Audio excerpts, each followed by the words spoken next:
Hello. आज हम हमारे टॉपिक में कवर करने जा रहे हैं बेसिक कॉमन मिस्टेक जो हम इंटीरियर डिजाइनिंग करते समय करते हैं। वो उस टाइम पे ऐसा लगता है कि नॉर्मल मिस्टेक है, वो कवर हो जाएगा, पर लास्ट तक जब तक आपका इंटीरियर फिनिश होता है, जब तक वो मिस्टेक को कोई ध्यान नहीं देता है, देन बाद में वही मिस्टेक उस इंटीरियर को खराब कर देती है। फर्स्ट ऑप्शन है लाइटिंग मिस्टेक। जब भी आप इंटीरियर डिजाइन करते हैं, उसके अकॉर्डिंग आप लाइट सेट कीजिए, बिकॉज ऑफ अगर आपने लाइट को सेट करने में अगर कुछ गलती कर दी है तो वो आपका पूरा इंटीरियर खराब कर सकती है। बिकॉज ऑफ जहां जहां पे लाइट इफेक्ट होता है वो प्लेस आपका हाईलाइट होता है। वो कहीं ज्यादा लाइट हो जाता है तो वो उस वॉल के कलर को बहुत ज्यादा गॉडी लुक दे देता है, कलर ज्यादा हाईलाइट करवा देता है। तो ये सारे कॉम्बिनेशन जो होते हैं कलर से रिलेटेड जो भी है वो डिपेंड ऑन लाइट ही होता है। इसलिए आप इस चीज का ध्यान रखें कि जब भी आप इंटीरियर डिजाइन कर रहे हैं तो उस जगह पे आपको कहाँ पर स्पॉट लाइट देना है, कहाँ पे आपको पैनल लाइट लगाना है, कहाँ पे आपको एफओएस लाइट का यूज हो रहा है, कहाँ पे आपको प्रोफाइल लाइट लगाना है। आज के टाइम प्रोफाइल लाइट का ट्रेंड इतना ज्यादा चल गया है कि इंटीरियर में कहीं भी किसी भी प्लेस पे प्रोफाइल लाइट प्लेस कर दी जाती है। बट जब भी प्रोफाइल लाइट बंद होता है या कुछ भी प्रॉब्लम आता है तो प्रोफाइल लाइट का लुक बहुत ज्यादा गंदा दिखता है। इसलिए इस चीज का ध्यान रखें कि आप इंटीरियर डिजाइनिंग करते समय जहाँ पे उस लाइट का प्रॉपरली यूज हो रहा है उसी जगह पे उस लाइट का यूज करें। सेकेंड सबसे बड़ी मिस्टेक हम करते हैं इंटीरियर डिजाइन में है वो कलर कॉम्बिनेशन डिसाइडेड करना। जब भी आप फर्नीचर डिजाइन करते हैं या फिर वॉल में कलर्स यूज करते हैं तो आप एक चीज का ध्यान रखिए कि आप सारे शेड्स डार्क ना लीजिए। अगर आपने वॉल का कलर डार्क लिया है तो आपको उसका फर्नीचर लाइट करना पड़ेगा। अगर आपका फर्नीचर लाइट है तो आपको वॉल का कलर डार्क करना पड़ेगा। ये सभी लोगों का आज के टाइम पे मिथ हो गया कि नहीं, कलर कॉम्बिनेशन बिल्कुल मैच होना चाहिए, जब भी जाके आपका रूम अच्छा दिखेगा। वो रूम अच्छा नहीं दिखता है, वो रूम गॉडी दिखता है। इसलिए आप चीज का ध्यान रखिए कि जब भी आप कलर पैलेट पे ध्यान रखें तो आप सूदिंग कलर कहाँ पर यूज करें, कहाँ पर आपको डार्क और ब्राइट कलर में जाना है। आप ये सारी चीजों का ध्यान जरूर रखें। बिकॉज ऑफ ये कलर मिस्टेक जो थोड़े थोड़े जो सिली मिस्टेक होते हैं आगे जाके आपके इंटीरियर को बहुत ज्यादा खराब कर देते हैं।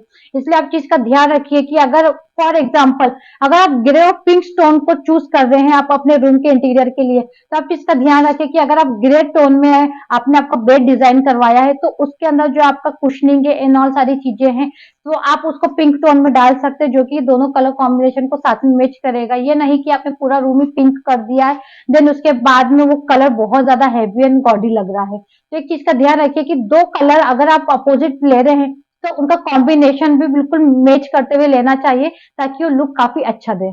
सबसे ज्यादा मिस्टेक होता है इंटीरियर डिजाइनिंग के समय वो है स्केल एंड प्रोपोर्शन का। जहां पर भी अगर आपका रूम का स्पेस छोटा है तो आप एक चीज ध्यान रखिए कि आपका बेड का डायमेंशन क्या जा रहा है, वहां पर अगर आप वार्डरोब ले रहे हैं उसका फिक्स डायमेंशन क्या है।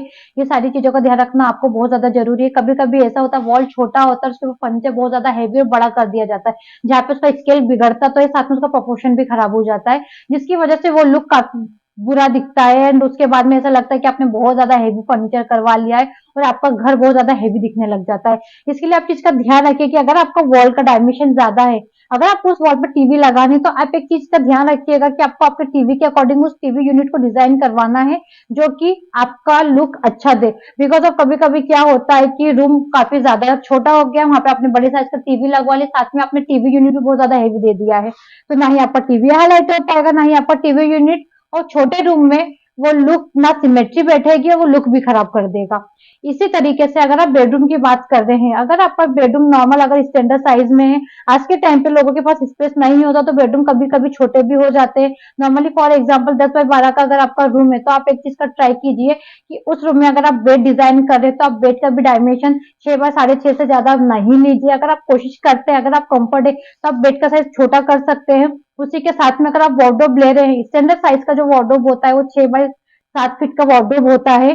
देन अगर आप अवॉइड करना चाहते हैं तो आप उसमें ओवरहेड अवॉइड कर सकते हैं, जिससे कि वो रूम का लुक थोड़ा सा सूदिंग हो जाएगा एंड वो हैवी भी नहीं दिखेगा। तो आप इसी टाइप से छोटे छोटे स्केल एंड प्रोपोर्शन को यूज करके अपने इंटीरियर को अच्छा बना सकते हैं। फिनिशिंग के टच इंटीरियर के लिए पॉइंट बहुत ज्यादा इंपॉर्टेंट होता है। जब भी आपका घर फिनिश हो जाता है उसके बाद में आपको उसमें कर्टन फर्निश करना है या फिर कुछ बेसिक चीजें जो ऑर्नामेंट्स आपको वहां पे लगाने हैं, उसमें लोग काफी ज्यादा कॉम्प्रोमाइज कर देते हैं, वो फर्नीचर काफी अच्छा हैवी करवा लेते हैं, पर जब फिनिशिंग और फर्निशिंग की बात आती है तो वो उसमें कॉम्प्रोमाइज कर जाते हैं। इसलिए आप इस चीज का ध्यान रखें कि लास्ट में जाके कर्टन और डोरमेट एंड अदर चीजों में पैसे ना बचाते हुए वो इस चीज पे भी ध्यान दे कि जितना उन्होंने इन्वेस्ट अगर इंटीरियर पे किया तो बेसिक इन्वेस्टमेंट आप यहाँ पर भी कर सकते हैं, बिकॉज अभी छोटे-छोटे से जो एक्सेसरीज है ये आपके घर को अच्छा लुक देती है। फर्नीचर के बाद में जो भी फर्नीचर की क्लीनिंग होती है, उसका मेंटेनेंस होता है, उसमें छोटे-छोटे से जो मिस्टेक होते हैं, जो भी ग्रूविंग फिल करना होता है, ये काम होता है पेंटर का।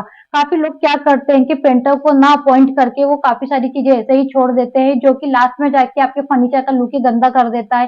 कहीं-कहीं क्या होता है, जब भी फर्नीचर आप बनता है ऑन कंस्ट्रक्शन जब वर्क आपका चलता है, तो उस टाइम पे फर्नीचर के लेमिनेट्स में काफ़ी सारी चीज़ें होती है, कभी डस्ट लगा रहता है, काफ़ी सारी ग्रूविंग फिनिश नहीं होती है, फर्नीचर के एजेस क्लियर नहीं होते हैं। तो आप चीज़ का ध्यान रखें कि जब आपका फर्नीचर फिनिश हो जाए, तो आप कारपेंटर भैया से बोल के या फिर आप खुद ही पर्सनली किसी पेंटर को हायर करके आप अपने घर का लास्ट का जो फिनिशिंग और क्लीनिंग का काम होता है, लाइक छोटे-छोटे से ग्रूविंग फिल करवाने होते हैं, माइका के एजेस क्लीन करवाने होते हैं, तो आप ये काम ज़रूर करवाइए। यही काम आपके इंटीरियर के लुक को एनहांस करता है। अगर आपको हमारा टॉपिक अच्छा लगा है, तो आप हमें फॉलो, शेयर एंड लाइक ज़रूर कीजिए। एंड अगर आप कंटिन्यूअसली हमसे जुड़े रहेंगे, तो आपको इसी तरीके से हम आइडिया शेयर करते रहेंगे।